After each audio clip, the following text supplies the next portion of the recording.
Тъмно ли е в твоята душа? Запали си свещ надежда, сътвори и пи от бистрата вода.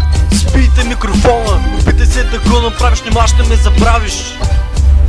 В бездъното море със сълзи ще се отдавиш, времето не можеш да забавиш. Но грешката си можеш да поправиш и да тръгнеш по правилния път, осъзнавайки, че сам си врагът. Фалшивите приятели опитват се да те преебат, свикнали са да се хранят с приятелската плът и да правят всичко не на техен, а на чужд гръб.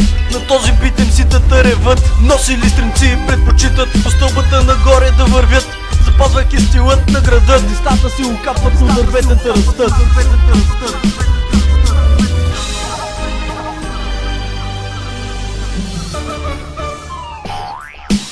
Както гълъбсилици, така и хората се борят за пари, омагьосани от магия зла. Ще отрежа без проблем депутатската глава на някоя свиня от парламента.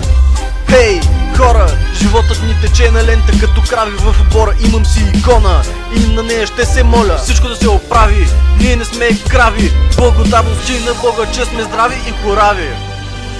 Ти можеш да накараш демоните в тебе да пълзят и да се молят. Ти можеш да ги изриташ, за да престанат душата ти да тровят. Ти можеш да накараш слепотата в тебе да прогледне, глухотата в тебе да проговори, защото стоманената воля няма да те пренебрегне. Нека си силен и нека не е ти на гредата, а тя на теб да се облегне. И стига си гледал мрачно на тези пушаци и заводи, погледни нагоре към нашите сини небосводи. Нека не оръжието от светето за теб да бъде пример, то ще те направи силен и корав. Не мечтай за материалното, просто моли се ти да бъдеш здрав.